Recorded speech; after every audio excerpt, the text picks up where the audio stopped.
பாடல். பாரப்பா வாசியனும் குதிரை ஏறி பண்பாக பரவழியில் பாய்ந்து செல்லு நேரப்பா நெற்றிவழி மேவி நின்றால் நிசமான சோதியது நன்னும் பாரு காரப்பா காலனை நீ வெல்ல வேணும் கபாலத்து வழிதிறந்து அமுதுன்னப்பா ஆரப்பா நற்பவியின் அருளைக் கொண்டால் அகிலத்தில் அருளைக் கொண்டால் அகிலத்தில் அவனல்லோ ஈசனாமே. பாடலின் விரிவான விளக்கம். வாசியனும் குதிரை ஏறி நமது மூச்சுக்காற்றை வாசியை ஒரு கட்டுப்படாத குதிரைக்கு சித்தர்கள் ஒப்பிடுவார்கள். பயிற்சியின் மூலம் அந்த சுவாச குதிரையை அடக்கி அதன் மேல் ஏறி பயணம் செய்ய வேண்டும்.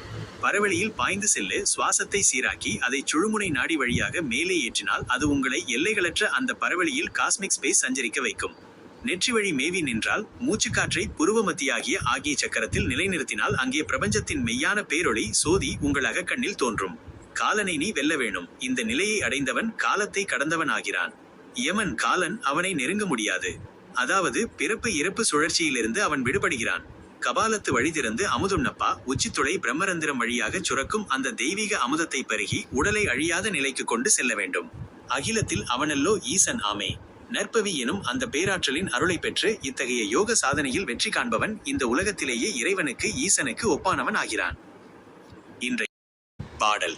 ஆமப்பா ஆறுவரை கடந்து மேவி அப்பனே அதற்கப்பால் ஒளியை பாரு ஓமப்பா ஓங்கார கம்பம் தன்னில் உத்தமனே உள்மூச்சை நிலைக்கச் செய்வாய் சாமப்பா சலனமற்ற மௌனன் தன்னில் சகலமும் உன்னுள்ளே ஒடுங்கும் பாரு நாமப்பா நற்பவியின் அருளை கொண்டால் நலமான சோதிக்குள் நிலை கொண்டால் நலமான சோதிக்குள் நிலைப்பாய் நீயே. பாடலின் விரிவான விளக்கம்.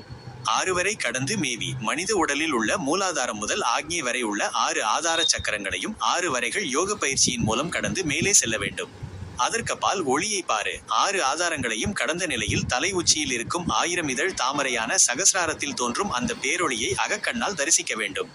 ஓங்கார கம்பம் தன்னில் முதுகெலும்பாகிய அந்த ஓங்கார தூண் வழியாக பாயும் பிராணசக்தியை வாசியை அலைபாய விடாமல் நிலைநிறுத்த வேண்டும். உள்மூச்சை நிலைக்கச் செய்வாய் சுவாசத்தை வெளிவிடாமல் உள்ளேயே கும்பகம் செய்து அந்த ஆற்றலை மேல் நோக்கி செலுத்த வேண்டும். சகலமும் உன்னுள்ளே ஒடுங்கும் பாரு. எண்ணங்கள் அற்ற அந்த பூரண மௌன நிலையில் இந்த பிரபஞ்சத்தின் அத்தனை ஆற்றல்களும் உனது ஆத்மாவுக்குள் ஒடுங்குவதை நீ உணர முடியும். நற்பவியின் அருளை கொண்டால் நற்பவி எனும் அந்த மகா மந்திரத்தின் அருளாசி இருந்தால் மட்டுமே ஒரு யோகியால் இந்த உன்னதமான சோதி நிலையில் ஒளி நிலையில் நிலைத்து நிற்க முடியும். உடம்பினுள் உத்தமன் கோயில் கொண்டான் என்று உடம்பினை யானிருந்து ஓம்புகின்றன. உடம்பினை யானும் ஓம்பும் உபாயம் உடம்பினுள் உத்தமன் காணலும் ஆமே. பொருள். 1. உடம்பினுள் உத்தமன் கோயில் கொண்டான் என்று இந்த சதையாலான உடம்பின் உள்ளே அந்த மகா உத்தமனாகிய இறைவன் தங்கியிருக்கிறான் என்பதை தெளிவாக உணர்ந்து கொண்டேன். 2. உடம்பினை யானிருந்து ஓம்புகின்றேனே. இறைவன் குடியிருக்கும் ஆலயமாக இந்த உடல் இருப்பதால் இதை சிதையாமல் நோயின்றி தூய்மையாக பேணி பாதுகாக்கிறேன்.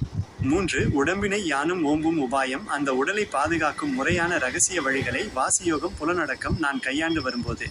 4. உடம்பினுள் உத்தமன் காணலும் ஆமே.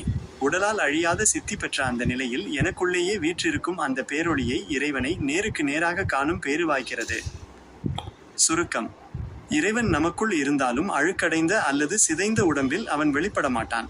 முறையான தவத்தால் உடலையும் மனதையும் தூய்மையாக்கி பாதுகாப்பவர்களுக்கு அவர்கள் உடலுக்குள்ளேயே இறைவன் காட்சியளிப்பான்.